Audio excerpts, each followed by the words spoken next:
Malien an ka foli ani tanni o bɛ aw bɛɛ lajɛlen ye a mana kɛ diɲɛ fan fan ka fɔ aw bɛɛ ye a y'a bisimila ka émission préférée kɔnɔ espace de vérité n'o ye tiɲɛ kɛnɛ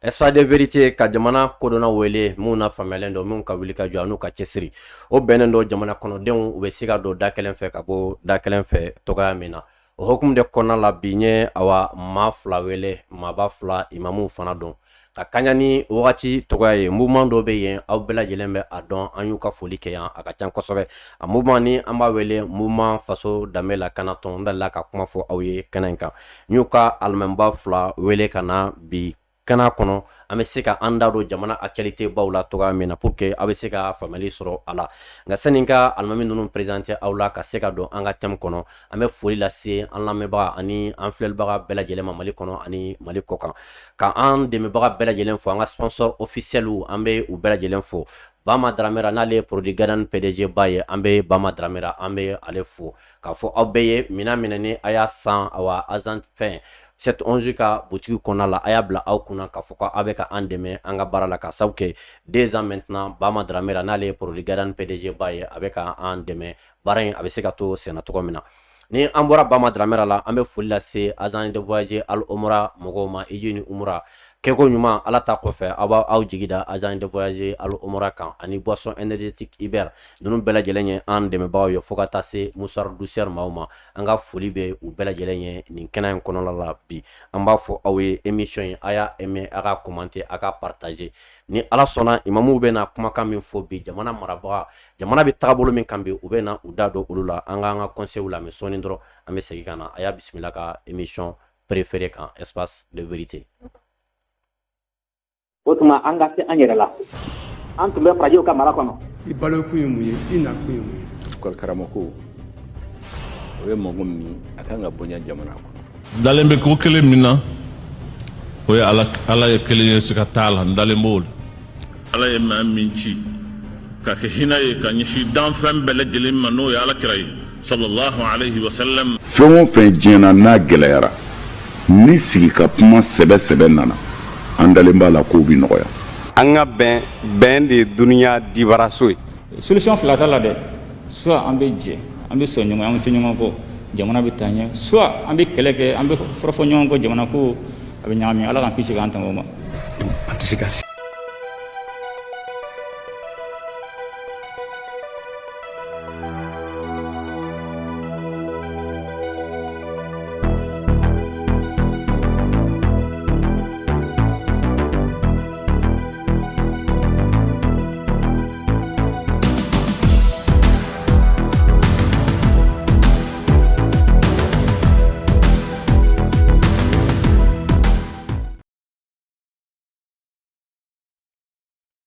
Malien thème saba ɲɔgɔnna de bɛ an bolo ni wagati ye an nabɔ an bɛ a se thème 4 ma an ka thème fɔlɔfɔlɔ o ye jamana marabagaw o ye sariya sɛbɛn ta sariya sɛbɛn min b'a jira k'a fɔ min ye sisan ye ko sisan minni ko a interdilen don Mali kɔnɔ mais ni dɔrɔn tɛ a sanni feereli ka don n'a ye jamana kɔnɔ ko nin bɛɛ lajɛlen interdilen don ka sabu kɛ k'a bɛ ka kɔlɔlɔ min lase jamana kɔnɔdenw ma a bɛ ka kɔlɔlɔ min lase jamana yɛrɛ ma sisan kɔni o interdit bi o bɛna kɛ an ka thème fɔlɔ ye ani an ka invité bɛ na an da don thème min na ka ɲɛfɔli kɛ o la ni an bɔra o yɔrɔ la aw b'a ye k'a fɔ jamana marabagaw bɛ k'a fɔ bi ko ka jamana sariya sunba falen n'o ye constitution ye constitution n'a bɛ falen imamuw ka yeta ye jumɛn ye o ka hakilina jumɛn ye yɔrɔ jumɛn ni yɔrɔ jumɛn de bɛ yen n'olu bɛ se ka kuma kan k'a fɔ an ka se ka nin yɔrɔ in don constitution na an ka nin yɔrɔ in bɔ constitution na an bɛna an da don o fana la fo ka taa se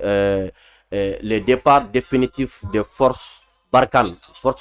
tun bɛ Mali kɔnɔ yan o boli min kɛra Mali kɔnɔ ni ala sɔnna an bɛna an da don o fana la ka se ka ɲɛfɔli kɛ aw ye aw ka faamuyali sɔrɔ o fana la fo ka taa se Macky Sall nali min kɛra Bamako yan a nana ci jumɛn de la an da don olu la ka ɲɛfɔli kɛ aw bɛɛ ye fo ka taa se les 49 militaires ivoiriens détenus au Mali an bɛ n da lase ninnu bɛɛ lajɛlen ma an b'a fɔ aw ye émission in a y'a commenter ka partager ka aimer commentaire la ni a ye kɛri bila o bɛ se ka to émission in a bɛ basigi an ka maa welelen fɔlɔ o ye Imam Abdramane Sise Imam salamu aleykum. Waalaikum salam wa rahmatullahi wa barakatuh. Imam folikan jumɛn de b'i bolo k'a lase maliyɛnden bɛɛ lajɛlen ma Mali kɔnɔ ani Mali kɔ kan. Alhamdulillahi rabbil alamin wa salatu wa salam ala rasulillah. an bɛ Gandi an b'i yɛrɛ fo i ka plateau kan i y'an bisimilali min kɛ nin a diyara n ye kosɛbɛ a bonyana ma ka maliyɛnden kelen kelenna bɛɛ lajɛlen fo fɛn o fɛn bɛ k'an lajɛ nin wagati in na ninnu bɛ k'an lamɛn a mana kɛ Mali fan o fan ye an ka foli bɛ bɛɛ lajɛlen ye ka f'u ɲɛna u sɔgɔlen ka to an bɛna kibaruya minnu las'u ma bi kibaruya in a bɛ komi u tulo bɛ fama k'a ɲɔgɔnna mɛn ni Ala sɔnna ma Inshallah. thème minnu fɔra thème ninnu développeli kɔnɔna la Ala ka faamuyali nɔgɔya an bɛɛ ne ye Abdurahmane Sise faso danbe lakanatɔn président don inshallah. Alhamdulillah. Imam an b'a f'i ye k'i bisimila o de ka so i nana i ka so i bisimila an ka maa welelen filanan o ye Imam Umar Kulibali. Imam salamu alaikum. Wa alaikum salam wa rahmatullahi ta'ala wa barakatuhu. Imam folikan jumɛn de b'i bolo k'a lase maliyɛn bɛɛ lajɛlen ma Mali kɔnɔ ani Mali kɔ kan? Alhamdulillah wa salatu wa salam ala rasulillah wa alihi wa sahbihi wa kulli man wala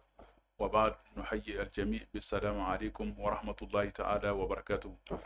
Am gale ko ala fo kala wali man don kala barkada ko so dala kara sallallahu alaihi wasallam ko fe ambe bela jide fo mani e be fo krengrama ambe mal islam be fo islam wuli fo kan krengrani no ya assalamu alaykum wa rahmatullahi ta'ala wa barakatuh. Ambe au ka lame ba be fo na kan ba bela jide fo ambe fo krengra au fana yi aka chesre da na ka wuli ka jola anaka kuna fone krengrale on dilila amba o fo ko wali man don ambala dede ala ka ambela jide saba ma amin baraw ala ku nyekati amin ya damne herala ka laba herala amin ya daba ku kama noye aywa jamana ko ani dine ko ani dambe ko ambala dede ala ka ambela jide nyekati amin salam. Imam sani an ka segi ka kuma di Imam Abdurahmane Sise ma an y'a mɛn k'a fɔ an ka jamana marabagaw olu ye sisa interdit sisa min ni a tun bɛ ka ɲa Bamakɔ kɔnɔ kosɛbɛ pratiquement butigi bɛ ka dayɛlɛ fan bɛɛ a minikɛyɔrɔ bɛ ka dayɛlɛ fan bɛɛ an ka jamana marabagaw ye a mini a n'a feereli ni a sanni k'a bɛɛ interdit e ka yeta ye o la jumɛn Imam? Alhamdulillah ne ka yeta o la toujours komi anw ye diinɛmaw ye aya on be diinɛ min n'o ye silamɛya ye o silamɛya ka laɲini o de ye adamaden ka hɛrɛ ni dumakolo ye sanfɛ adamaden ka bɔlen dumakolo ye sanfɛ ayiwa a ka baara kɛ mɔgɔ sɔrɔ a bɛ se ka ala fana ka diɲɛ sɔrɔ ni dumakolo ye sanfɛ mɔgɔ sɔrɔ saya kɔfɛ a ka taa don alijinɛ kɔnɔ o la n'i y'a la silamɛya lajɛ ayiwa fɛn o fɛn n'o ye adamaden ka hɛrɛ ye silamɛya b'o bɛɛ daga adamaden ye fɛn o fɛn ye adamaden ka tɔɔrɔ ye diɲɛ don walima lahara don silamɛya b'o bɛɛ haramiya adamaden kan o la sisa komi a bɛ n'a fɔ sigariti don walima taba min ta don ɔ hakilila ayiwa hali a ko dilabaw walima a izinitigiw ayiwa u b'a sɛbɛn a fɛnw kan bi ko a maɲi adamaden ka kɛnɛya ma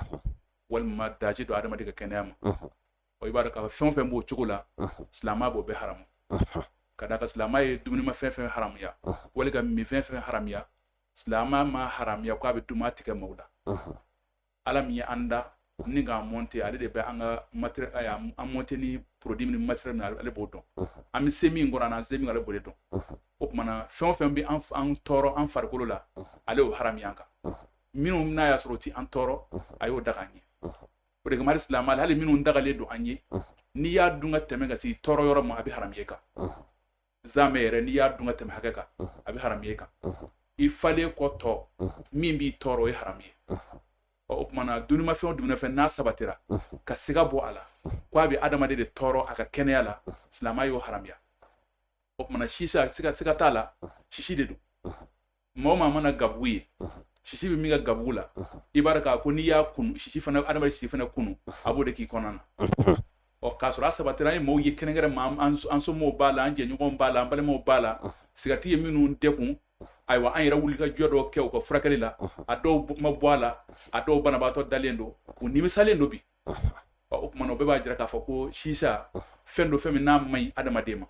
o tuma na fɛn fɛn man ɲi adamaden ma ayiwa ni kɛrɛnkɛrɛn ma silamɛya ka yeta la jamana de ka rôle dɔ ye ka jamanadenw ka hɛrɛ kow laɲini an n'u ka tɔɔrɔ ko k'o bali o tuma na jamana y'o min kɛ a bɛ bɛn anw ka silamɛya ma mais an t'a dɔn de n'a sɔrɔ a bɛ bɛn jamana yɛrɛ sigi kan ma o de ye problème ye n'a anw ka silamɛya kɔni na ka sisa bali a n'a ɲɔgɔnna fɛn fɛn bɛ adamaden tɔɔrɔ a sabatira k'a bɛ adamaden tɔɔrɔ kɛnɛya la silamɛya kɔni bɛ o bɛɛ bali kan ɔ nka n t'a dɔn a fɔra ko gouvernement yɛrɛ min y'a bali n t'a dɔn ni sisa interdit bɛ bɛn ale ka sigikan ma o de ye problème ye ala k'an bɛ sa ma. D'accord imam an b'i fo awa nin détail ninnu na kosɛbɛ imam Abdramane Sise imam Umar Kulibali bɔra ka kumakan min fɔ sisa la an y'a ye jamana marabagaw ye sariya ta bi sariya min b'a yira k'a fɔ sisan min ni ko ka interdit Mali kɔnɔ min y'a feereli a n'a donni Mali kɔnɔ ko ka bɛɛ lajɛlen interdit bɛɛ lajɛlen y'a ye sisan bi a tun feereli a ɲɔ tun bɛ ka ɲa mais ni denmisɛnninw tun bɛ ka don a la a tun bɛ ka maa caman tiɲɛ yara e bolo ani awa diina yɛrɛ bolo sisan a bi a interdit a ɲana wa? Bon alhamdulillah an ka karamɔgɔkɛ bɔra k'a fɔ cogoya min na ne b'a fɔ a interdit a ɲana kosɛbɛ a ɲana kosɛbɛ yɛrɛ yɛrɛ de parce que jamana sera lahalaya dɔ la sisa ko in na tiɲɛni da barika bonyana kosɛbɛ anw fɛ yan sisa ye fɛn kura de mɔgɔw tun bɛ sigɛrɛti de min mais sisa yera mɔgɔ minnu taara kalan kɛ arabudugu la ka na surtout les pays Maghreb n'o ye Maroc ni Tunisie ni Algérie ni Égypte ninnu ka taa donc u ye sisa min ta o yɔrɔ ninnu de la ka na nka yanni an ka mɔgɔw ka don a la sisa ye tiɲɛni min kɛ o jamana ninnu na a bonyana dɛ parce que sisa tɛ dan sisi dɔrɔn ma fɛn caman de bɛ yen nɔ min bɛ ɲagami a kɔnɔna la min bɛ adamaden yɛrɛ k'i kɛ fatɔ ye walima k'i ka ko ban pewu ɲɛnamaya kɔnɔna la i tɛ se ka foyi ɲɛ yɛrɛ tugun donc an ta nana se degré la degré min a bɛ min bulondaw la a bɛ min bitigidaw la a bɛ min sugudaw la a bɛ min kalanyɔrɔdaw la a bɛ min kalanyɔrɔ yɛrɛ dɔw kɔnɔ tellement que a bonyana mɔgɔw y'a ta k'a kɛ civilisation de k'a sɔrɔ o tɛ sisa ka jugu ni sigɛrɛti ye sisa ka jugu ni sigɛrɛti ye parce que sigɛrɛti sisi o bɛ min da adamaden kan o quantité dɔnnen don mais sisa sisi quantité dɔnnen tɛ a bɛ min da adamaden kan o dɔnnen tɛ a dɔnnen tɛ parce que ale quantité ka bon ka tɛmɛ sigɛrɛti ta kan et puis sisa la sigɛrɛti bɛ k'a kɔnɔ joint bɛ k'a kɔnɔ yirimugu fɛn fɛn bɛ yen ni denmisɛnninw b'a ta a bɛɛ lajɛlen bɛ k'a kɔnɔ ka taa fara fo dɔrɔgu kan nin bɛɛ bɛ ɲagami sisa la ka sɔrɔ ka min donc silamɛya de ye diinɛ ye diinɛ min fɛnba duuru bɛ yen nɔ silamɛya nan'u la tangali le kama komi an ka karamɔgɔkɛ y'a fɔ cogo min na o fɛnba duuru dɔ ye adamaden ni ye ni ka bon silamɛya la kosɛbɛ ka tɛmɛ fɛn bɛɛ lajɛlen kan silamɛya tɛ sɔn dankari ka kɛ nin na donc fɛn o fɛn bɛ kɛ sababu ye ka dankari nin na silamɛya y'a interdit n'o ye an ka dumunifɛnw ani an ka minfɛnw ye ani adamaden hakili fɛn o fɛn bɛ kɛ sababu ye ka dankari hakili la silamɛya y'a haramuya sisa b'o kɔnɔna la gulɔw b'o kɔnɔna la o n'a ɲɔgɔnna wɛrɛw donc a kɛli a ɲɛna kojugu nin b'a yira k'a fɔ an ka ɲɛmɔgɔw hakili bɛ denmisɛnninw ka éducation na hakili b'a la kosɛbɛ hakili b'a la bon hali ni kosɛbɛ tɛ nin kɔni y'a yira n na k'a fɔ u hakili b'a la wa ŋaniya b'u kɔnɔ fana a ka yɛlɛma parce que jamana in sera niveau dɔ la i bɛ an ka jeunesse surtout denmisɛnnin minnu bɛ ka wuli sisan i yɛrɛ b'a lajɛ i b'u lajɛ i dabali bɛ ban denmisɛnnin ninnu hami jumɛn de b'u la ɲɛnamaya kɔnɔ i t'a ye parce que n'i ko kalan u tɛ kalanko kɛ sɛbɛ n'i ko baarako tɛ sɛbɛ bon n'i ye sɛbɛko fɛn fɛn fɔ i t'u sen o si la i b'u ye min na dɔrɔn o ye sisa min ni motoba pan ni fɛn wɛrɛw de ye mɔgɔw da la donc o ye kɔlɔlɔ belebeleba de ye donc ni jamana ɲɛmɔgɔ commencera ka jɔ nin n'a ɲɔgɔnnaw la an b'u fo vraiment baara kɛli ɲɛna kosɛbɛ wa an b'a ɲini u fɛ halisa u ka cɛsiri kɛ a la u ka kɔlɔsiliw kɛ ka d'a kan décision tali dɔrɔn tɛ f'a ka kɔlɔsi a bɛ min yɔrɔ minnu na a ka jateminɛ a bitigi minnu bɛ yen anw ka jamana ninnu kɔnɔ i bɛ fɛn dɔ ye i t'a ye jamana si la min b'a ka jamanadenw ka hɛrɛ fɛ sisa ninnu filɛ nin ye hali an ka mɔgɔw y'a ta yɔrɔ minnu na i bɛ taa sɔrɔ kafew de bɛ yen nɔ u sigilen don a kɔnɔ u b'a min n'i bɔra yen nɔ i t'a ye yɔrɔ wɛrɛ mais anw fɛ yan nɔ a bɛ min fan bɛɛ yɔrɔ ma bɔ yɔrɔ la ka tila ka bitigiw dayɛlɛ a kama kɛrɛnkɛrɛnnenya la a bɛ feere bitigi minnu na donc u bɛ tiɲɛ ni walankata de parce que sisa ye fɛn de anw t'a dɔn dɛ anw ye arabudugu kɛ an b'a dɔn min b'a la u bɛ fɛn minnu don sisa kɔnɔ a ka bon ka tɛmɛ sisa yɛrɛ a tɛ se ka lakali quoi tellement que a tiɲɛni da ka bon olu bɛ ka essayer ka débarrasser ka bɔ a la wagati min na o de y'an don wagati a la parce que olu fana bɛ ka kɛlɛ de kɛ sisa min ka se ka dabila parce que a ye tiɲɛni min don olu kun bon o de bɛ ka kɛ anw don wagati a kɔnɔna la donc an b'u fo an bɛ ɲɛmɔgɔw fo nin kɛwale in na kosɛbɛ wa nin n'a ɲɔgɔnna wɛrɛ minnu bɛ yen u k'u hakili to o fana la u k'u hakili to o la a bɛɛ ka se ka kɛlɛ parce que n'i ko ko jamana ka siniɲɛsigi i bɛ jeunesse de ta wa n'i y'an ka jamana lajɛ an ka jeunesse de ka ca ka tɛmɛ maakɔrɔba kan n'i ye mali sigi 100 sarada o 100 sarada i b'a sɔrɔ 80 bɛɛ ye jeune de bon ni jeune tiɲɛna a ka siniɲɛtigi donna bɔgɔ la i bɛn'i jigi da jɔnni ka jamana ko la a ma nɔgɔ vraiment donc an b'u fo o la vraiment u ka nin kɛwale nin ɲɛna kosɛbɛ wa an bɛ dugawu k'u ye ala k'u banma kan k'u hakili to a la a ka contrôler a kana dan décision dɔrɔn tali ma contrôle ka fara kan ni mɔgɔ min ye sariya fɔɲɔgɔnya o ni min ka kan olu yɛrɛ de b'a dɔn u ko o waleya an k'a ye n'o kɛra caman bɛ bɔ a la. D'accord. Imam ida sera yɔrɔ dɔ ma kuma kɔnɔ la mɔgɔ caman bɛ na ɲininkali kɛ ko pays Maghreb la ko a bɛ min ye ka caya bon aw dun b'a ye k'a fɔ ko a tɛ bɛn diinɛ la bon an dun b'a ye fana olu jamana ninnu ye diinɛ jamanaw de yala gɛlɛya jumɛn de b'o yɔrɔ la mɔgɔ caman tɛ nin yɔrɔ in faamu dɔɔni quoi. C'est vrai. Gɛlɛya bɛ yen n'i ko k'olu ye diinɛ jamanaw ye an b'a fɔ ko diinɛ jamanaw tɛ parce que u tɛ ka sariya kɛ u ka jamana tɛ ka mara ni diinɛ sariya ye olu bɛ komi anw de laïcité ko in de b'olu fana fɛ yen démocratie ko de b'u fana fɛ yen sariya bɛ ka baara kɛ ni o de ye u tɛ ka baara kɛ ni diinɛ ye dɛ u bɛɛ b'a fɔ k'olu ye démocrates de donc o bɛ yɔrɔ min na o de bɛ na ni nin fɛn sugu ye et puis diinɛ fana a kɔrɔ tɛ ko ni mɔgɔ min ko walima jamana min ye diinɛ mɔgɔw de ka ca ko ala kota tɛ kɛ yen nɔ ala kota de don u yɛrɛ ka dɔnnibagaw fana b'a kɛlɛ kɛ o u ka dɔnnibagaw b'a dénoncer u bɛ tilen ka wajulu k'a kan u bɛ si ka wajulu k'a kan walasa a ka dabila kɔlɔlɔ min b'a la u bɛ tilen k'a fɔ donc mais ni jamana ma jɔ a jɔyɔrɔ la fɛn dɔw bɛ yen dɔnnibaga bɛ se k'a dénoncer mais ka se k'a kɛlɛ k'a ban pewu o ye jamana jɔyɔrɔ de ɔ ni jamana ma jɔ o jɔyɔrɔ la dɔnnibaga ta bɛ k'a la k'a fɔ de parce que an ka diinɛ y'an kalan o de la n'i ye ko min n'a kɔnnen don i k'a bali n'i bolo ye n'i ma so la i k'a bali n'i da ye n'i ma so la i k'a kɔn i dusukun na donc an ka diinɛ anw kalan o de la an bɛ baara kɛ ni o de ye ɔ minnu bɛ se k'a bali n'u bolo ye o ye autorité de ye minnu bɛ se k'a bali n'u da ye o ye diinɛmɔgɔw ye ani mɔgɔ ɲuman minnu b'a kojuguw lagosi k'a bali société kɔnɔna la a kana fanga sɔrɔ donc alhamdulillah an b'a fɔ o yɔrɔ la diinɛ jamanaw tɛ dɛ u bɛ ka baara kɛ i n'a fɔ anw fana bɛ lahalaya min kɔnɔna la. D'accord. Imam Umar an y'a ye an ka jamana marabagaw u nalen don ka hakilina dɔw ta u bɛ ka wulikajɔ dɔw sigi sen kan o tɛ dɔwɛrɛ ye k'an ka sariya sunba ko k'a falen ni sariya sunba ma falen a ka kan jamana kɔnɔden bɛɛ lajɛlen ka yeta ka ta en compte jamana kɔnɔden fanba kɛrɛnkɛrɛnnen jamana kɔnɔden fanba yala e yɛrɛ bolo bi ni sariya sunba bɛ falen i yɛrɛ bolo yɔrɔ jumɛn de bɛ yen n'olu k'a ka falen i yɛrɛ bolo bi. Alhamdulillah wassalatu wassalamu ala rasulillah wa alihi wa sahbihi wa kulli man wala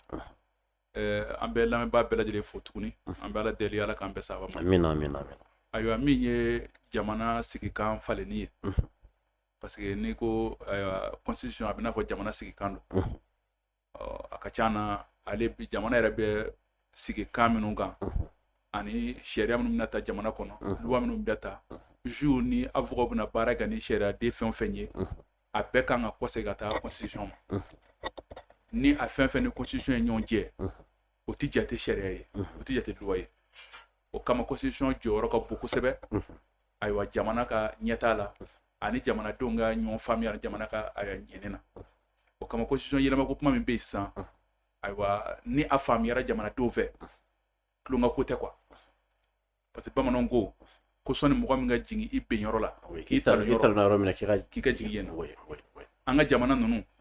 i y'a mɛn wa u ka ɲɛ bɛ daminɛ constitution na a tiɲɛ bɛ daminɛ constitution na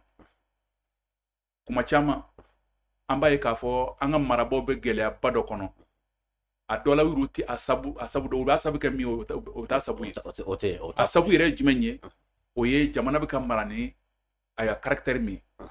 jamana bɛ ka mara ni ayiwa régime min ye système min ye o système de ye problème ye nin tɛ président kɔnɔ dɔ ye e ka salifɛn kɔnɔ yan san joli kɔnɔ a ka ca kosɛbɛ a man ca san 60 kɔnɔ n'i ye san 60 tila ni maa kɔnɔntɔn ni ɲɔgɔn cɛ est ce que a bɛ mandat 2 bɔ wa a t'o bɔ est ce que an bɛ se ka nin bɛɛ jalaki wa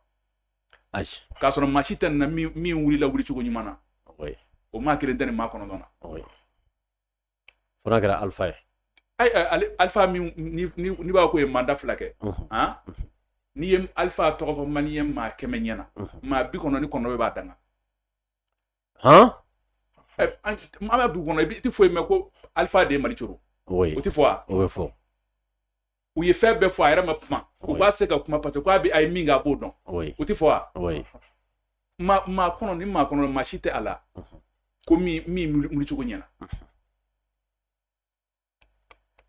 kelen ta ka k'a ka sɔn ye filata ka ka sɔn ye sabata ka ka sɔn ye mais maa kɔnɔntɔn a ka kɛ k'u ti Mali yɛrɛ fɛ sa mais u kɔni na k'u yɛrɛ fɛ o tuma u ka problème ye jumɛn ye u sigira kan min kunna o de ye nin problème lase u ma yawa n'o ye jamana sigi kan ye jamana sigi kan n'i k'i bɛ jamana sigi kan kan f'i k'o kan in de bɔ jamana yɛrɛ kɔnɔ n'i bɛ dafali kɛ i bɛ se ka dafali ta kɔfɛ mais base kɔni kɛ ka jamana yɛrɛ ye a fanba sariya sun fanba a base ka jamana yɛrɛ an ka taabolo ni an danbew an ka danbew n'an ka diinɛw jamanaden yɛrɛ ka conviction sanni a ka sigi o kan o ye base ye o kumana i bɛ se ka dafalan dɔw ta parce que a kɛra adamaden a kɛra diinɛ ye o diinɛ ti ban i yɛrɛ dɛmɛ ni maa dɔ ka expérience ye an'u ka kodɔn ye k'i fɛn dɔw dafa ni constitution sigira o cogo la i b'a ye k'a fɔ e min bɛna bila a kunna i ni marabaw a bɛ ɲɔgɔn kan fɔ parce que constitution yɛrɛ ye ko ka relation organiser marakɛla ni maradenw ɲɔgɔn cɛ e bɛna relation min e bɛna o ta ka e ni maradenw ɲɔgɔn cɛ bi mana maradenw t'o faamu o ma bɔ maradenw ka danaya la o ma bɔ u ka kodɔn na o ma b'u ka diinɛ na e nana o ta k'e bɛ u mara n'o ye o tuma relation tɛ se ka ɲɛ e n'u cɛ kɔ i ka mara kɔnɔ relation tɛ ɲɛ i ka mara kɔfɛ u b'i danga fo ka taa se diɲɛ don min ma o tuma constitution n'an y'a faamu ka constitution ɲini min bɛ se ka ayiwa jamana ɲɛmaaw ani jamanadenw min bɛ se ka u bɛn min bɛ se k'a to u bɛ ɲɔgɔn dɛmɛ ka jamana dilan ne bolo o ye bɛɛ kungo ye a da ka d'an bɛɛ la y'a mɛn wa a da ka di marabaw yuru la parce que min ye nin kelen kelenna sɔrɔ ayiwa ale tun bɛ se ka olu invité o ma a da ka d'anw jamanadenw fana na parce que ayiwa a constitution tilenbaliya anw ka laadaw ma anw ma se k'a constitution faamu k'u baara kɛ ɲɛ a kɛra sabu k'an ka jamana bila dingɛ kɔnɔ k'an ka jamana bila fitinɛ kɔnɔ k'an ka jamana bila retard la o tuma constitution yɛlɛma ko in ko fitinin tɛ quoi jamana den bɛɛ kan k'i mago don a la diinɛ bɛɛ kan k'i mago don a la jamana danbe bɛɛ kan k'i mago don a la parce que an bɛn yɔrɔ an talon yɔrɔ de ye yan ye n'an sera k'o invité dɔrɔn an tɛ bɛn yɛrɛ o tuma o la constitution ye anw ka faamuya la n'anw ka yeta la ayiwa an bɛɛ kan ka an sen don a la o de y'anw ka laɲini ye o la an b'a ye k'a fɔ ni a y'a sɔrɔ constitution an y'a fɔ cogoya min na komi a kan ka sigi jamana de ka cogoya kan walima jamana ka danaya n'a ka danbew kan o kɔrɔ ye maa minnu bɛna mara ni constitution ye parce que constitution bɛ n'a fɔ mɔgɔw bɛna mara n'ale de ye mɔgɔ minnu bɛna ni mara ni constitution ye f'olu sen ka don constitution fana de b'a dilatɔ parce que an ka constitution k'a daminɛ nin dan y'a 4nan de la k'a daminɛ fɔlɔ f'a 4nan i b'a ye k'a fɔ groupe dɔ de bɛ ta jamana kɔnɔ olu b'a labɛn ni k'a coro jamanaden fanba kunna o ye fili de ye constitution na o de b'a to a bɛ ka fankelen ye tiga wɔrɔ ɲɔgɔn ka fara de ka ca ni constitution bɛ labɛn ni sen in na pour que ayiwa min ye fanga tɛmɛnenw sɔrɔ o kana fanga kura in sɔrɔ a k'a yisa ka jamanaden bɛɛ da don constitution labɛnni na an kana jɔn dɔ la an kana tigɛ dɔ la parce que constitution mun labɛnna anw ka jamanaw fɛ k'a daminɛ fɔlɔ la fo ka se sisan ma an bɛ mun faamuya a labɛn cogo la n'a labɛnbaw fɛ u bɛ jɔn anw ka jamana danbe la ka siran anw ka jamana diinɛ ye u bɛ danbetigiw bila kɛrɛfɛ ka diinɛtigiw bila kɛrɛfɛ o tuma u y'u taa fɛn dɔ labɛn sisan olu y'u kalanna min na ka lamɔ min na kɛrɛnkɛrɛnma n'o ye tubabuw ka constitution ye u bɛ taa o photocopie ka n'o coro an fanba kɔnɔ i b'a ye k'a fɔ ayiwa wulikajɔ minnu kan ka kɛ ka lafaamuya min di o tɛ kɛ a la mana anw n'an ka jamana mana jamanaden ni anw ka jamana mara a n'anw ka jamana marakan ani min ka surun ɲɔgɔn na bamananw ka zana don an bɛ kɔ kunna an tɛ sɔn ka nɔ na yawa sanni an bɛ kɔ kunna mɛ kɔ yi pour que k'a sɔn ayiwa ka se k'a mɔ k'a jɛgɛ sɔrɔ anw t'o dɔn jamanaden fanba ni constitution sigira o cogo la dɔrɔn constitution bɛ yɛlɛma ka kɛ masiba ye k'a sɔrɔ constitution ka laɲini ye jumɛn ye ka na ni basigi ni ɲɔgɔn faamuya ye jamana kɔnɔ o de y'a ka laɲini ye jamanaden bɛɛ k'i yɛrɛ y'a kɔnɔ jamanaden bɛɛ k'i ka hakɛ sɔrɔ a kɔnɔ o de ye constitution ka laɲini ye mɛ n'an y'a sigi fankelen ma ka groupe dɔ wele olu k'a sigi groupe dɔ kɔfɛ ka sɔrɔ ka n'a ta ka n'a coro o groupe kunna o kuma na i b'a ye k'a fɔ ayiwa a bɛ to fangelimaya in de la toujours a ye minnu sen bɔ a la k'olu dabɔ a la dɛ olu t'u yɛrɛ ye a kɔnɔ fiyewu hali n'aw k'a b'u diya k'u dɔ b'a ye k'u t'a kɔnɔ i tɛ fɛn fɛn kɔnɔ parce que n'aw jɛra ka foroba baara kɛ ɲɔgɔn fɛ n'a ɲɛna a bɛɛ bɛ tɔgɔ diya de sɔrɔ n'a tiɲɛna est-ce que a bɛɛ tɛ tɔgɔ juguya sɔrɔ wa mais n'a dilanna ne kɔfɛ dun da t'a la ne da ma don a la n'a tiɲɛna ne mun kɛ ne bɛ jalakili kɛ mais ne tun b'a la dun ne se ka jalaki parce que ne yɛrɛ tun b'a la oui i tɛ se ka fɛn fɔ o la parce que n'o tun b'a la oui yawa o de kama n'i y'a ye k'a fɔ ko jamana in kɔnɔ yan ko jamanaden fanba u ma diɲɛ anw ka jamana maracogo u ma diɲɛ système ma u ma diɲɛ anw ka marakɛlaw ma a fanba ye mun ye u ye jamanaden de ka danbe ni a ka diinɛ bɔ jamana sigi kan na o tuma jamanaden b'a ye k'a fɔ ko nin t'anw ka ko ye est-ce que i b'a kalan maliyɛn fanba b'a ka miiriya la a bɛ n'a fɔ hali bi an bɛ tubabu ka colonisation kɔnɔ quoi mais imam ni e yɛrɛ ɲininkara bi e yɛrɛ bolo yɔrɔ jumɛn de ka sinsin kan ka kɛ yɔrɔ jumɛn de ka zɛn na kosɛbɛ constitution kɔnɔ alhamdulillah sinsin kan ka kɛ min ka kosɛbɛ constitution kɔnɔ o de ye constitution min na dilan ni zɛn in na a ka Mali lajɛ Mali ye jamana jumɛn ye y'a mɛn wa Mali kɔnɔ yan maliden fanba u ka danaya ye jumɛn ye u ka danbe ye jumɛn ye constitution ka segin o kan constitution a k'a sɔrɔ a bɛ ka maliden fanba ka diinɛ bonya ka maliden fanba ka niyɔrɔ d'a ma u ka hakɛ d'u ma u ka diinɛ na mais a kana baraji don maliden fanba n'u ka diinɛ cɛ parce que constitution minnu tɛmɛna u bɛ a fɔ ko diinɛ bɛɛ lajɛlen b'i yɛrɛ ye a kɔnɔ ko mana silamɛ ko na ko mɔgɔ si ma bali ka diinɛ na o ye ayiwa sanfɛ kuma de ye o tɛ se ka kodɔnna convaincre cogo di parce que mun na an b'a ye k'a fɔ kuma dɔw la minnu b'u ka constitution sɛbɛn i y'a mɛn wa u bɛ diinɛ kɛ min ye i b'a sɔrɔ o ye diinɛ dɔ de ye diinɛ dɔ b'o cogo la mais est-ce que diinɛ bɛ b'o cogo la wa i b'a sɔrɔ silamɛya t'o cogo la masa ne ye diinɛ kelen ta sisan ka o expliquer ko ka diinɛ ye ka diinɛ bɛɛ lajɛlen kɛ i n'a fɔ o cogo diinɛ min d'o cogo la n'i ye loi ta o diinɛ kan o bɛ fɔ o diinɛ min d'o cogo la kan o masalan anw ni ayiwa constitution sɛbɛnbaa dɔw ye baro kɛ olu b'a fɔ ko diinɛ ye ko adamaden ni a ma cɛ relation o la sisan diinɛ bi fan min da o ye bato ye jamana b'o yɛrɛma fana di mɔgɔw ma y'a mɛn wa mais n'i taara silamɛya kɔnɔ i b'a sɔrɔ silamɛya tɛ o dɔrɔn ye silamɛya ye diinɛ ye diinɛ min bɛ kuma adamaden ni a ma cɛ diinɛ min bɛ kuma adamaden n'a yɛrɛkun cɛ diinɛ min bɛ kuma adamaden n'a ka environnement bɛɛ lajɛlen cɛ hali a ka bagan cɛ n'i taara diinɛ min tɛ i mago don foyi la fɔ adamaden ni ayiwa a ma cɛ mana bato fan diinɛ min ye bato fan dɔrɔn ye n'i taara o diinɛ ta k'o appliquer silamɛya kan i bɛ taa silamɛ tɔɲɔgɔn ka diinɛ kɔnɔ parce que silamɛya la n'i taara kuranɛ kɔnɔ i b'a sɔrɔ silamɛya y'i da don furuko la o bɛ n'i ka kɔɲɔmuso cɛ a y'i da don sonyɛniko la o bɛ n'i ka nafolo ta b'a cɛ a y'i da don fagaliko la o b'i n'i fa b'a cɛ y'a mɛn wa silamɛya y'i da don fɛn caman na o bɛɛ lajɛlen i b'a ye k'a fɔ k'o ye relation ye adamaden ni maa wɛrɛw cɛ min tɛ ala dama ye izan seli ni su ni jaga ni hiji olu ye adamaden n'a ma cɛ ye mais silamɛya ma d'aw ma n'i y'o di silamɛ ma k'a fɔ k'i y'a ka diinɛ yɛrɛmahɔrɔn d'a ma i ye fili belebeleba de kɛ o de b'a jira k'i tɛ diinɛ yɛrɛ dɔn anw y'a faamu k'a fɔ ko a caman yɛrɛ tɛ diinɛ dɔn parce que tubabuw ye diinɛ kɛ min ye olu bɛ se ka diinɛ kɛ o ten n'i ye a fɔ ko généralisation mais est-ce que o tɛ parce que an yɛrɛ sigilen don ni tubabu ka taabolo de parce que n'i ye jamana sariya sunba ta ka jateminɛ fɔlɔ-fɔlɔ a yirala faransi de an coloniser donc faransi jamana mun coloniser n'i y'a sariya sun ta ka jateminɛ différence ba t'u ni ɲɔgɔn cɛ kosɛbɛ kosɛbɛ a jamana mun coloniser a fɔlɔ-fɔlɔ ye jumɛn ye an bɛ ka baara kɛ ni faransi ka kan de est-ce que obligatoirement olu ma kɛ sababu ye an ka se ka référer faransi ka fɛn caman o bɛɛ de kan ka falen constitution kura in na parce que n y'a fɔ f'a ka sigi jamana de kan i y'a mɛn wa n'a ma sigi jamana kan jamanaden tɛ se k'a faamu tɛ se k'a labato ka ɲɛ jamana marala fana tɛ se ka tɔgɔ sɔrɔ a la masalan e ye min fɔ n ko problème yɛrɛ de y'o ye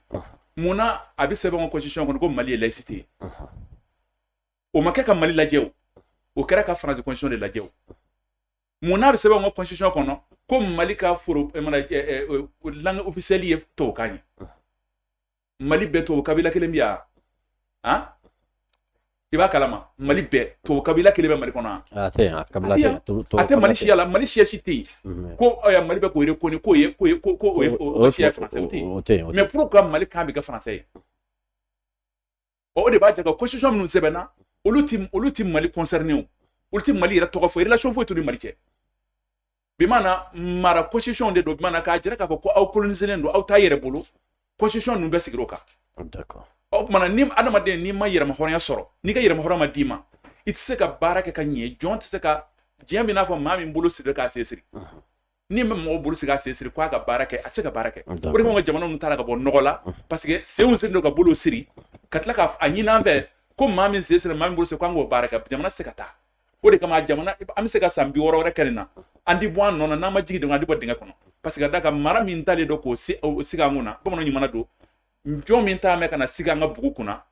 o ye yɔrɔ wɛrɛ jɔn de ye a tɛ bɛn an ka bugu ma. D'accord imam an bɛ tila ka segin ka na i fan fɛ ni ala sɔnna imam Sise an y'a ye san 9 kɔfɛ Faransi ka kɛlɛkɛcɛw minnu tun bɛ yan olu ye Mali minɛ sisan yala olu ka boli Mali la bi est-ce que a bɛ se ka hakilisigi di fasodenw ma. Bon alhamdulillah i ka ɲininkali ɲɛna kosɛbɛ Faransi ka cɛdenw bɔli Mali kɔnɔ a bɛ hakilisigi di maliyɛnw ma nka b'a la k'a fɔ ni Faransi bɔra Mali la Mali bɛ kɛ cogo di maa caman bɛ k'o ɲininkali de kɛ Mali n'an y'a dɔn k'a fɔ ko jamana in a kisili n'a tangali a bɛ anw jamanadenw de fɔlɔ kan anw de kan ka jɔ n'an ka jamana ye o kɔfɛ an bɛ fɛ maa min k'an dɛmɛ ka jamana bɔ bolo la o bɛ fara anw kan fili min ye anw sɔrɔ an b'a fɔ maa tɛmɛnenw sɔrɔ o de ye Faransi ko in ye u y'a dabɔ jamana ka se ka bɔ bolo la maa minnu ye wele kan bila Faransi ma kana bon Faransi nana u ye yɛlɛma don taabolow la kabini yɔrɔ min na Faransi nana n'a ye Tɔnbukutu ni Gawo libéré ka se Kidali ma k'an ka mɔgɔw tɛ don yen depuis yen i b'a dɔn ko janfan daminɛra bon n'o y'a sɔrɔ an kun y'an yɛrɛ ye karamɔgɔkɛ bɔra ka min fɔ sisan nin bɛɛ constitution ka problème don président minnu tɛmɛna simi wasa don jamana ka lakana la i y'a ye o kɛra sababu ye jamana binna dingɛ kɔnɔ fo ka na kɛ sɔrɔsi t'an bolo minɛ t'an bolo bon an obligera ka mɔgɔ minnu wele k'olu fana ka n'an dɛmɛ olu bɛ k'u yɛrɛ de dɛmɛ k'u ka intérêt de lajɛ olu ka sira tɛ anw na o de y'a kɛ problème tun bɛ Kidali problème déplacera ka na fo Segu mara la fo Kulukoro mara la donc o kɛra gɛlɛya belebeleba ye bon Barikani ka tagali o y'an ka laɲini de o parce que san 9 minnu bɛ anw fɛ yan u nana basigi kama mais san 9 u na waati ni sisan jumɛn de ka fisa u na waati mankan tun ma se fo yan mais olu nana mankan yɛrɛ bɛ na se yan fo ka na don capitale la donc hakilima min yɛrɛ ɲininka o tuma ninnu nakun ye jumɛn ye sisan n'u nakun de ka jamanadenw lakana ni jamanadenw tɛ ka lakana u bɛ taa de donc kama jamanadenw farala ɲɔgɔn kan ka kɛlɛ kɛ Barikani ka se ka taa bɛɛ wulila ka jɔ alhamdulillah a bɛnna ni an fana bɛnna wagati ma ala y'an sɔn ɲɛmɔgɔ la ɲɛmɔgɔ minnu fana tiɲɛna u bɛ fɛ ka taa ala y'an dɛmɛ kɛlɛ la u yɛrɛ ka filiw kɔnɔna la u nana erreur kɛ alhamdulillah n'u taara ka bɔ an ka jamana kɔnɔ an bɛ ala fo k'ala barikada nka an bɛ min fɔ jamana ɲɛmɔgɔw ye Barikani talen ka bɔ Mali kɔnɔ walima tubabuw talen ka bɔ Mali kɔnɔ kɛlɛ ma ban dɛ o ye kɛlɛ phase wɛrɛ de f'u k'u hakili to u yɛrɛ la ka d'a kan u taara ka taa sigi jamana wɛrɛ de kɔnɔ ani jamana min bɛ frontière la u k'u jija cogoya bɛɛ la o frontière ninnu ka se k'u lakana ani mɔgɔ minnu bolo bɛ ɲɔgɔn bolo k'an ka lakana sabati Mali territoire fan bɛɛ lajɛlen kan u k'u hakili to frontière in na frontière in ka se ka lakana o ye fɔlɔ ye filanan jamana minnu bɛ yen nɔ ni gɛlɛya b'a kɔnɔna la Mali yɛrɛ kɔnɔ yan an ka siyaw b'a la an kabilaw b'a la an somɔgɔw b'a la gɛlɛya ye maa caman sɔrɔ parce que bila gɛlɛya tɛ gɛlɛya in daminɛra kabini Modibo ka wagati a nana juguya ka na ko wɛrɛw don a kɔnɔ minnu bɛ ka diinɛ tɔgɔ tiɲɛ an b'a fɔ ten ka diinɛ tɔgɔ tiɲɛ ni kɛlɛ ye k'a sɔrɔ diinɛ kɛlɛ tɛ intérêt nɔfɛ kow de don ko in tiɲɛ bɛɛ bɛ ka da kɛnɛ kan dɔɔni mun bɛ kɛlɛ la ko terroriste dɔw b'a fɔ u b'a fɔ u yɛrɛ ma ko le jihadistes ye jihadistes tɛ jihadistes tɛ terroristes don voilà tiɲɛnikɛlaw de don parce que terroriste in fana n'an y'o fɔ tuma dɔ la dɔw bɛna bila a kunna k'o fana ye silamɛw de parce que ko terme ninnu dɔw nana de pour que ka se ka silamɛya kɛlɛ ko in yɛrɛ daminɛ y'o de donc u nana tiɲɛni min waleya sisan jamana ɲɛmɔgɔw bɛ baara min na n'o ye ka se ka jamana lakana an y'a ye minɛnkuraw caman sanna alhamdulillah an y'o caman su e yɛrɛ ka émission kɔnɔna la yan bon an bɛ u fo o baaraw la o ye belebeleba de k'u jija u fɛ halisa sisan min bɛ da o kan o de y'u k'a lajɛ u ka sigi ni mɔgɔw ye ka kuma parce que an b'a fɔ min ma ko banmanciw terroriste kɛlɛ a tɛ ban ni marifa ye dɛ marifa bɛ dɔ kɛ k'i ka jamana lakanda kɛlɛminɛnw bɛ dɔ kɛ k'i ka jamana lakanda o ye belebeleba ye nka kuma sigi ka kuma de b'a ɲɛnabɔ gɛlɛya bɛ yɔrɔ minnu na ka wuli ka se o yɔrɔw ma a dugutigiw a n'a alimamiw k'u impliquer la duguden minnu bɛ kɛlɛdaw la n'u bɛ ka jamana kɛlɛ k'u wele ka na ka kuma n'u ye u k'a faamuya u k'u senbɔ ko in sen na n'o kɛra maliyɛn yɛrɛ caman bɛ bɔ a kɔnɔna la donc gɛlɛya bɛ étranger minnu bɛna kɛ a la gɛlɛya bɛ ɲɛsin olu de ma o ye kelen jamana ka hakili to o yɔrɔ la filanan ye min ye banmanci ninnu u bɛ nafolo sɔrɔ sira min fɛ gouvernement dɔrɔn de bɛ se ka kɛlɛ parce que o financelen de don u bɛ marifaw sɔrɔ cogo di u bɛ motow sɔrɔ cogo di u bɛ nafolo sɔrɔ cogo di ka mɔgɔw sara fo jamana ɲɛmɔgɔ k'u hakili to yɔrɔ de la ni financement tigɛra an b'a fɔ o ye kɛlɛ binnen o ye 60% binnen ka bɔ kɛlɛ la n'i sera k'i ka mɔgɔ minnu b'u cɛla k'u récupérer ni kuma ɲuman ye k'u hakili sigi kow d'u ma parce que caman b'a la siranw de don an bɔra mun caman kalama degun de don u bɛna dugu minɛ k'a fɔ dutigi ɲɛna i den dɔ di walima an b'i faga k'i ka denbaya bɛɛ faga walima i bɛ dugu bila bon o caman yira a kɔnɔna la donc o bɛ ko min na anw yɛrɛ dɔ minnu b'a la k'olu récupérer ka an ka alimamiw sen don a la k'an ka dugutigiw sen don a la dugu kɔnɔna la mɔgɔba minnu bɛ yen n'u ka kumaw lamɛnnen don k'olu sen don a la u ka kuma n'u ye sigi ka fɔ ka kɛ ni anw yɛrɛ dɔ minnu b'a la ni olu sɔrɔla étranger minnu b'a la dan bɛ kari olu la ani financement parce que ninnu ka financement a bɛ bɔ yɔrɔ o yɔrɔ fɛ anw t'a dɔn dɛ mais ni jamana ɲɛmɔgɔw jɔra a jɔyɔrɔ la k'a ɲɛɲini u b'a nɔ sɔrɔ parce que o de ye gɛlɛyaba ye ni kɛlɛ fagaliba in bɛ ka kɛ u ka minɛnw bɛ ka minɛ sufara tile kan motow bɛ ka minɛ mais o n'a ta bɛɛ u bɛ ka circuler u bɛ k'u ka affaires kɛ tuguni donc o bɛ ka na sira jumɛn fɛ donc jamana ɲɛmɔgɔw k'u hakili to o la donc o de bɛ ne fɛ ka fɔ nin yɔrɔ in na barika taara u ma taa parce que o bɛ sufara kunda de la u sago de ye jamana ka ɲagami walasa u ka se ka don yɔrɔ sɔrɔ tuguni o la an ka hakili to a la u bɛ jamana minnu na frontière 3 bɛ yen nɔ Burkina frontière Niger frontière ani Algérie frontière k'u hakili to a la kosɛbɛ an b'o fɔ jamana ɲɛmɔgɔw ye u y'u ka baara ye u y'o de kalan de kɛ u b'o de dɔn k'u hakili to yɔrɔ la kosɛbɛ. D'accord. Imam Kulubali an y'a ye bi Faransi bɛɛ ka taa waati kelen na maliyɛn dɔw bɛ k'a fɔ ko Irisiw fana ka na ko Irisiw k'u ka basiw sigi yala e ka yeta la yala Faransi ka taa bi Irisiw kan na o ka ɲi ala k'an bɛɛ sa ma an ye min fɔ constitution ko la o kelen de don il faut que fo adamaden k'i base yɛrɛ de kan kana jɔ i yɛrɛ la kana tigɛ i yɛrɛ la n'i ma ɲɛ k'i b'i bolo mana bɔ kɔfɛ o de bɛ kɛ k'e yɛrɛ de dafa anw ka fili kɛra constitution na jumɛn ye anw ye ayiwa base kɛ kɔfɛla ye o kumana kana dɔɔnin da yan nɔ k'an b'o kɛ k'a dafa an filila o la cogo min na an filila mara fan bɛɛ la o cogo la hali an ka lakanako la lakana base kan ka kɛ jamana yɛrɛ de ye y'a mɛn wa o kumana diyagoya an y'a fɔ cogo min na adamadenya yɛrɛ ye an bɛɛ jɛ ye adamaden bɛ se ka dafa ta ka bɔ maa wɛrɛw ka kodɔn na ni maa wɛrɛw ka dɛmɛ na mais toujours n'i ye a jateminɛ k'a fɔ ko e yɛrɛ tɛ yen y'a mɛn wa parce que an ka marabɔ bɛ k'a kɛ i n'a fɔ anw tɛ yen Faransi de bɛ yen ni Faransi tɛ yen Irisi de bɛ yen o ye fili de ye quoi il faut que an ka base an yɛrɛ de kan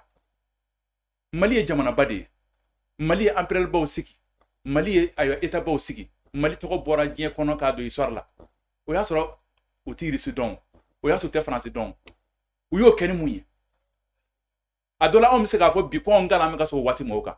anw bɛ se k'a fɔ bi ko anw ɲɛ bɛ ka sɔrɔ waati mɔgɔw kan mais o waati mɔgɔ kalanbali ɲɛtugulenw olu sera ka jamanaba dɔ sigi anw fɛ yan ka empereur dɔ sigi anw fɛ yan min tɔgɔ ye kɔ tigɛ ka ba tigɛ anw minnu ko sisan ko anw kalanna ko anw ye kodɔn anw dɛsɛnna ka an ka nin jamana fitinin mara Mali an ye empereur minnu ko fɔ olu tun bɛ dugumakolo min mara n'i y'o dugumakolo tila 10 ye o min bɛ anw bolo a t'o 10 bɔ n'anw dɛsɛnna k'o mara dun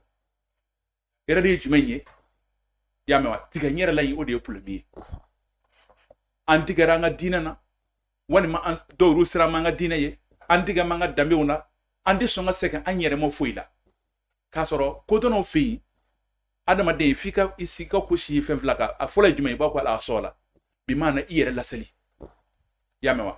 ɔ i ka laseli sisan i bɛ sɔrɔ k'i ka tata wuru n'o y'i ka développement sigi o kan mais anw ye an ka a sɔn labila toujours an ka foyi la anw tɛ segin jamana yɛrɛ ma anw bɛ boli ka taa kɛnɛma de o de kama faransi ka taa irisi kan na yen o tɛ solution ye i y'a mɛn wa faransi nana ka n'an don dabolo min kan ni irisi nana k'an don dabolo kelen kan irisi ta bɛ juguya ni faransi ta ye. mais imam est ce que diɲɛ jamana bɛɛ bi k'a fɔ ko a mago tɛ jamana wɛrɛ ka dɛmɛ la est ce que jamana bɛ diɲɛ kɔnɔ. an y'o fɔ o tɛ se ka kɛ o adamadenya ye adamadenya bɛɛ ye jɛ ye. oui i y'a mɛn wa i b'a sɔrɔ fini min filɛ ne kan na ayiwa mali kɔɔrisɛnɛ b'a sɛnɛ yan i y'a mɛn wa mali jago gouvernement b'a exporter ka taa kɛnɛ ma olu b'a dilan k'a kɛ bazan ye ne bɛna san yan ni fini an tɛ se k'a fɔ ko nin ye tubabu ta ye o n'an y'o fɔ an filila parce que ka da kan an bɛɛ nɔ b'a la ne ka kɔɔrisɛnɛ nɔ b'a la yan ya tubabu ka dilanlikɛla nɔ b'a la adamadenya tɛ baw ma diinɛ tɛ baw ma mais anw t'o de kɛ quoi anw de b'a fɔ ko an b'an ka base kɛ kɛnɛmana de ye o de ye fili ye ne bolo mali ka segin a yɛrɛ ma ka sécurité sigi maliyɛn yuru kan i y'a mɛn wa a y'a fɔ cogo min min fɔ a ka kuma kɔnɔ i y'a mɛn wa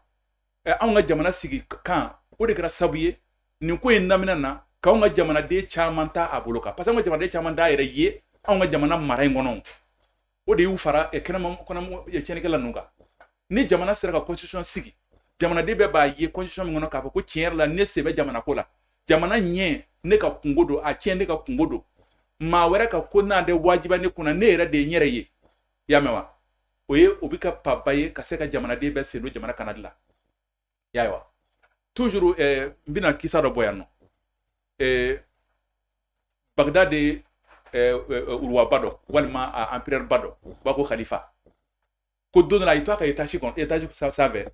ka mɔgɔ dɔ ye étage duguma a bɛ ka sɛbɛnni k'a ka étage kogo la a ye gardiw bila k'u ka boli ka taa ni cɛ in lajɛ sisan gardiw taara ka taa cɛ lajɛ u y'a sɔrɔ a bɛ ka sɛbɛnni min kɛ a bɛ kan ka étage sigibaga ni étage tigi de danga dɔnkili la gardikɛ y'a minɛ ka na n'a ye khalifa fɛ yen khalifa ko ayiwa i ye mun ye a ko ko a ye dɔnkili min sɛbɛn o de ye nin ye a bɛ k'a sɛbɛn ko ayiwa étage ani étage sigiba ko waati jumɛn na ko e bɛ kari kɛ ka tomo ye ko nka e bɛ ka tomongolo ye don min na ko bɛ ne nisɔndiya dɛ a y'o de sɛbɛn étage sanfɛ khalifa ko a ma ko mun na i ye nin sɛbɛnni kɛ étage sanfɛ a ko khalifa ma ko a kana presse ma a ko a t'i n'a fɔ i ɲɛngɔniya dɔ koyi ko ne tɛmɛna e ka étage la ne ma tilela fana dun ma surafana dun kɔngɔtɔ de don o hami miiriya min nana i b'o dɔn wa na nin kun kɛra sokolo dɔ ye sisan walima tomo dɔ ye sisan na ne kun donna a kɔnɔ k'a lajɛ ne tun bɛ se ka hali fɛn kɔrɔ dɔ sɔrɔ a kɔrɔ nɛgɛ kɔrɔ dɔ ka t'o feere k'o kɛ n ka daraka ye ko o de miiriya in bila k'a nata ko i ka étage kɛ tomo ye pour que n ka se n ka dahirimɛ sɔrɔ i y'a mɛn wa khalifa ko a ma ko n y'a far'i ma khalifa ye nafoloba d'a ma a ko fo ka taa ne ka fanga ban gɛlɛya ka n'i sɔrɔ bilen i kana n b'i dɛmɛ o tuma nin de ye adamaden caman bɛ yen o yɛrɛ sɔrɔ tiɲɛni sira fɛ ani tiɲɛni sira m'o cɛ la parce que jamana m'u ka hakɛ d'u ma kuma caman jamana yɛrɛ sigicogoya jamana y'a fɔ k'olu sen t'a la parce que an ka jamana sigi bɛ bolo kelen de kan o n'i ma tubabu kalan ka don i sen t'a la n'i ma tubabu ka kan fɔ dɔrɔn i sen t'a la jamana dun de fanba m'o kɛ est-ce que e b'o mara dɛmɛ wa o mara tiɲɛ dɔ e b'o mara tiɲɛ dɔ o tiɲɛni bali wa n'e b'a bila i kɔnɔ ko n'o mara in tiɲɛna k'e bɛ se ka hɛrɛ dɔ sɔrɔ a la parce que e bɛ tɔɔrɔ kɔnɔ o tuma na ni jamana sera k'o yɔrɔ in bɔ yen jamanaden bɛɛ ka danaya sɔrɔ k'a ko jamana ye an ta ye o tuma na a ka jamana ka sécurité sigi jamanaden kan ka jamanaden yɛrɛ former a ka sécurité la o tuma na min b'an jɛ n'o se tɛ an ye an k'o ta jamana wɛrɛw kɔfɛ baasi foyi t'o la jamana tɛ dugukolo saba min tɛ armée ma sa jamana dɔ bolo hali irisiw ni Ukraine ka kɛlɛ in na an y'a mɛn ko irisiw bɛ ka armée ma dɔw san jamana dɔw bolo an y'a mɛn ko Ukraine bɛ ka armée san Turki bolo o tuma na adamadenw diyagoya a mago bɛ jɔ ɲɔgɔn na mais i ka base kana kɛ kɔfɛla de n'i tigɛ di yɛrɛ la k'i ka base kɛ kɔfɛla ye problème kɔnɔ i ti b'o problème kɔnɔ fo dugukolo minɛ parce que Ala sɔnna dara bɛ a fɔ an ye kuranɛ kɔnɔ adamaden ka problème tɛ maa wɛrɛ nɔ ye e ka erreur de don e ka erreur de y'i jigi dingɛ kɔnɔ n'i bɛ bɔ problème fana kɔnɔ e ka erreur nu corriger de bi bo problème kono ya wama asabakum musibatin fabima kasabat aydikum wa ya'fu an kathirin mashiba fe mana osoro awde no o mana an no de ka filu ya ansene de kono nango ka ma mpan kuna mo ka mita ga ta ko fela la kana solution te an te irisu ka de men yin irisu fe wal ma wero pa on to contrôle mo mi contrôle ka o ka base jamana ka sécurité la o te solution d'accord Imam Cissé anya ye dogokun konna la kuno ye kuno re Macky Sall abora malaya mais kabako ma yoro kera yoro jumɛn embargo bina malika be wati jambo Macky Sall ma kuma amase mali ma ka sira ma ke malla mali diɲɛ sɛgɛn bɛɛ lajɛlen ye a ka an ka jamana marabagaw bali u tɛ se ka bɔ mali kɔnɔ ka taa jamana wɛrɛ ka anemo maliyɛndenw tɔɲɛna k'u degun ka fɛn bɛɛ kɛ Macky Sall mana mais an ye Macky Sall ye sisan mali kɔnɔ yalo Macky Sall ka nali a bɛ yɛrɛ kɛ cogo di bon alhamdulillah toujours an b'a fɔ mali kɔni mali ye jamana ba de an ka imam bɔra ka fɔ sisan mali ye empereur baw kɛ bon mɔgɔ o mɔgɔ n'i kunda mali kan depuis lawale fo bi maliyɛn b'i bisimila a b'i bonya i ni bonya min ka kan o ye mali yɛrɛ sigicogo ye o y'an ka tabiyaw ye bonya b'an fɛ yen dunan jigin o b'an fɛ yen ka dunan bonya bon Macky Sall ka nin tagama in bon ne b'a bila minɛn damadɔni de kɔnɔ minɛn fɔlɔ ye min ye u ye embargo ni fɛnw sugu bɛɛ lajɛlen ta ka da mali kan o hakili la an bɛna dɛsɛ ka se niveau min na o y'a ye o tɛ donc sisan mɔgɔ dɔw fana minɛnen don an bolo comme ale de bɛ yen nɔ ko union africain président don sisan donc a bɛ wuli ka tagama kɛ ka na bɔ mali la ka na lajɛ min bɛ yen o ye kelen ye filanan n'i bilala jɛkulu ɲɛma i n'a fɔ union africain ɲɔgɔnna bon a ka kan gɛlɛya bɛ jamana minnu kɔnɔ i fana ka wuli ka se o jamana ninnu ma i k'a lajɛ fɛn minnu bɛ yen nɔ parce que n'a y'aw to kɔfɛ k'a fɔ k'aw bɛ mali problème dilan k'aw to kɔfɛ aw yɛrɛ tɛ réalité dɔn mali kɔnɔ o de y'u sɔrɔ o aw t'a dɔn réalité min bɛ mali kɔnɔ sɛgɛn min bɛ maliyɛn kan gɛlɛya min bɛ maliyɛn kan n'i y'a ye an sɔnna ka kalo 6 supporter embargo la parce que an bɛ fɛ de ka bɔ o kɔnɔ mais n'aw y'aw to kɔfɛ k'aw ta kɛ décision taw ye mali kun kan aw ma se mali yɛrɛ kɔnɔ o fili u y'o de ye a nana kɔnɔ o fili de réparer parce que a nanen a bɛ union africaine ka tournée la parce que a bɛ ka afrique jamana caman de kɛ bon mali ni sénégal fana cɛ sira jɛngɛnen don dɔɔni k'o jɛngɛnen don bon jamana fana bɛɛ b'i ka intérêt de défend an y'a ye embargo wulilen k'a ye nɔgɔya daba kɛ maliyɛnw ye o kɛkun ye jumɛn ye an ka minɛn fanba bɛɛ bɛ tɛmɛ ale ka sira de fɛ an bɛ min ladon ale kun san kɔnɔ jamana tɛ yen nɔ min b'a ladon a kun hali u jigi dalen don faransi min kan o t'a ladon a kun donc o sira min ni an bɛ k'o dévier ka na Guinée ka taa Mauritanie k'an fanga k'o ye a nana o ko fana la an b'a bila ni minɛn damadɔni de kɔnɔ sinon k'a fɔ k'an nana anw yɛrɛ de kama a kuma ka ca dɛ a nana a yɛrɛ ka intérêt de la a jɛɲɔgɔn dɔ fana bɛ yen nɔ n'o ye président kɔrɔ ye fatura a nana o sangafo la an b'a bila ni minɛn damadɔni de kɔnɔ dɔw fana bɛ k'a fɔ ko ivoirien ka sɔrɔsiw min ivoirien ka mercenaires min minɛna ya k'a nana kɔɲa fana la yala o fana a bɛ se ka na o fana la wa bon a bɛ se ka kɛ parce que ale de ye union africaine ɲɛmɔgɔ ye sisan a bɛ se ka na o la mais ne kɔni m'o mɛn kuma ninnu na mais a bɛ se ka k'u fana ye parce que fɛn caman de bɛ mali kɔnɔ yan nɔ min bloquelen don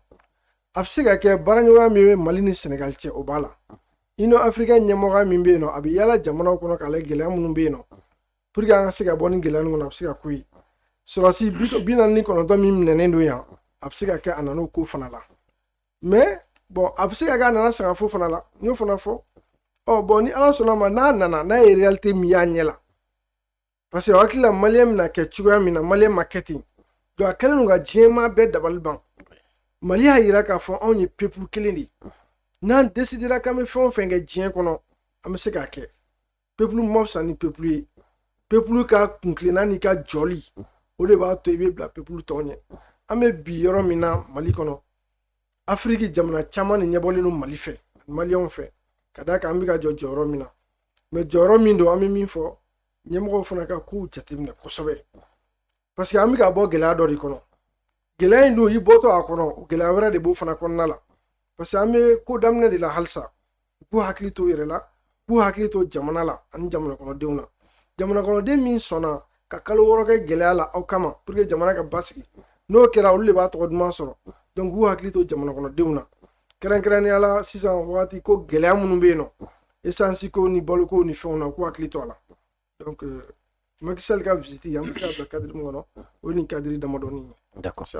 Imam Kulubali ka faranga ni ka kuma kuncɛ kuma. Alhamdulillah ala k'an bɛɛ sa'a ma. Ayiwa an ka ustad an ka imam ye kuma min fɔ kelen de don. Bamananw ko jɛgɛ jigi ye ji de ye. Jɛgɛ n'a ka bonya n'i y'a ta ka bɔ ji la. Aya o y'a ka fanga bannen ye. Siga t'o la siga t'o la. Hali denmisɛnnin bɛ sago k'a la. Jamana fana a marabaaw aya aw jigi de ye jamanadenw ye. Jamanadenw de ye jamana marabaaw ka jɛgɛ ye. N'i jɔn n'o na wari ka tigɛ o la k'i pan ka bɔ olu cɛ la tulo bɛ k'i la. Sɔnni y'a fɔ cogo min na Ala subahana wa taala ye laadiri masa ye. A ye adamaden fɛn fɛn da k'i bila dugumakolo min sanfɛ i bɛ balo dugumakolo sanfɛ cogo min na bonya na ani yɛrɛma hɔrɔnya na baloko ɲuman na Ala y'o position a y'o possibilité bɛɛ d'i ma o yɔrɔ la yen. O y'Ala ka laadiriya ye. Y'a ye wa n'i y'a ye k'a fɔ ko gɛlɛya nana don a la walima tɔɔrɔ nana bɔ a la o ye e de ma se i ka sigida in a minɛ cogo ɲuman na. Sinon Ala i t'a yɔrɔ si hali ni Ala an bɛ taa jamana dɔw la Saharaw de don masala Algérie min bila an kɛrɛfɛ yan. Y'a mɛn i bɛ se ka kilomɛtiri 1000 boli Algérie i tɛ bin falelen i ɲɛna mais adamadenw bɛ yen dugubaw bɛ yen ɲɛnɛmaya bɛ yen parce que i bɛ taa sɔrɔ ni Ala ye i jɛ fɛn dɔ la a bɛ taa fɛn dɔ d'i ma ka bɛn i ka sigiyɔrɔ bɛ se ka balo cogoya min. O kumana fo an ka da an yɛrɛ la an ka sɔn an yɛrɛ ye. Anw ka jamana in tɛ fantan jamana ye. Fantan jamana tɛ dugumakolo yɛrɛ sɔrɔ fɛn na fantan jamana tɛ jamanaden na. Ni marako juguya yɛrɛ tɛ Malien yɛrɛ anw ɲɔgɔnna ka dɔgɔ sur région in na yan nɔ Malien yɛrɛ ka kodɔn a n'a ka faamuya anw ɲɔgɔnna ka dɔgɔ sur région in na yan. Mais mun ye a ko bɛ saboter an bolo parce que mara juguya de ye an sɔrɔ.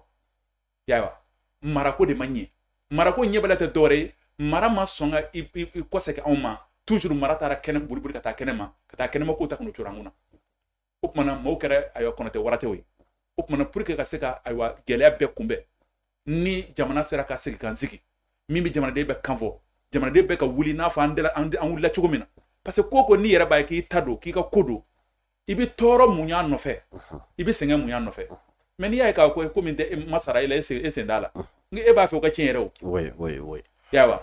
i m'a ye ko bamananw ko dugutigi kɔrɔ tɛ dugu ɲɛ ne fɛ wa parce que ale b'a fɛ a ka tiɲɛ de a ka fɔ ko fɔta ne m'a fɔ wa. O kumana jamanaden fana n'i y'a ka dugutigi kɔrɔ ye k'a fɔ aw de tun bɛ ka kɔrɔ aw ye Malien kɔrɔ ye aw de tun bɛ ka kɔrɔ aw de tun bɛ k'a yɛrɛ mara mais an tɛ aw jate bilen an bɛ taa tubabu nɔfɛ ka na an bɛna tubabu sigi aw kunna anw ye dugutigi kɔrɔ ye sisan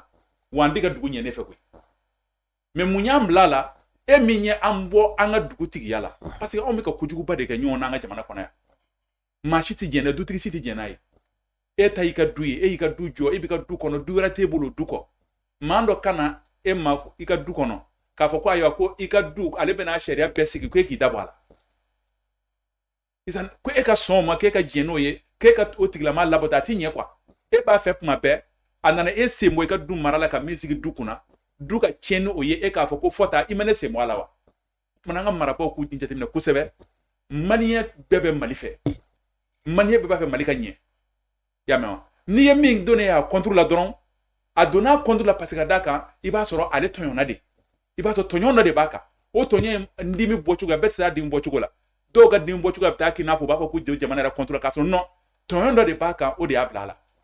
ni jamana marabaaw sera ka a y'a fɔ cogo min na an karamɔgɔ y'a fɔ cogo min na k'i jamanadenw na ka baara kɛ jamanadenw ka kuntilenna fɛ ka jamanadenw ka kuntilenna bonya ka jamanadenw fara ɲɔgɔn kan an t'an kɔ a da diɲɛ foyi la k'an bɛ dɛsɛ o na o ye Ala yɛrɛ ka sunna ye. D'accord. An b'Ala deli hali bi Ala ka o faamuya di an ka marabaaw ma. Amina. Anw minnu ye kɔmɔw fana Ala ka faamuya ɲuman di an ma. Jamana bɛ tɔɔrɔ ni gɛlɛya min kɔnɔ Ala k'an bɔ a kɔnɔ. An b'Ala deli hali bi Ala k'an bɔ jamana in gɛlɛya in kɔnɔ.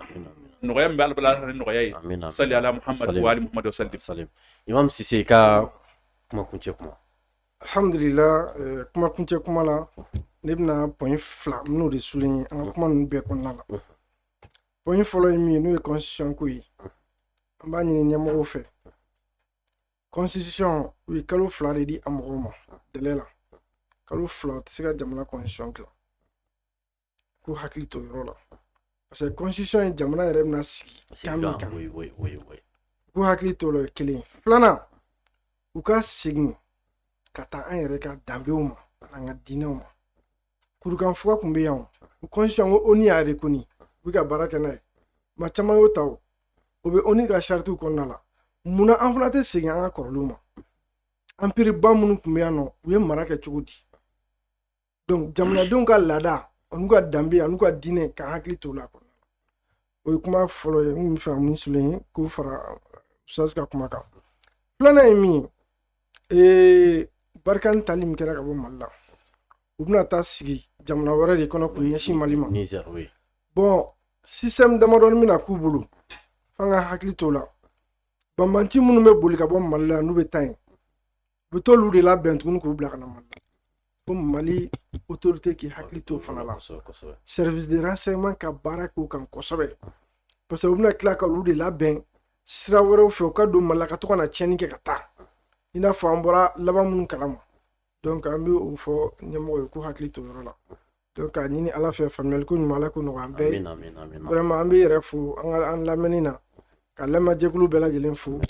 k'a yira k'a fɔ faso danbe lakanatɔn hami min bɛ anw na o ye an ka diinɛ ani an ka jamana ani an danbew ka se k'o sabati donc n'i y'a ye n y'a f'i ɲɛna kuma kɔnɔna la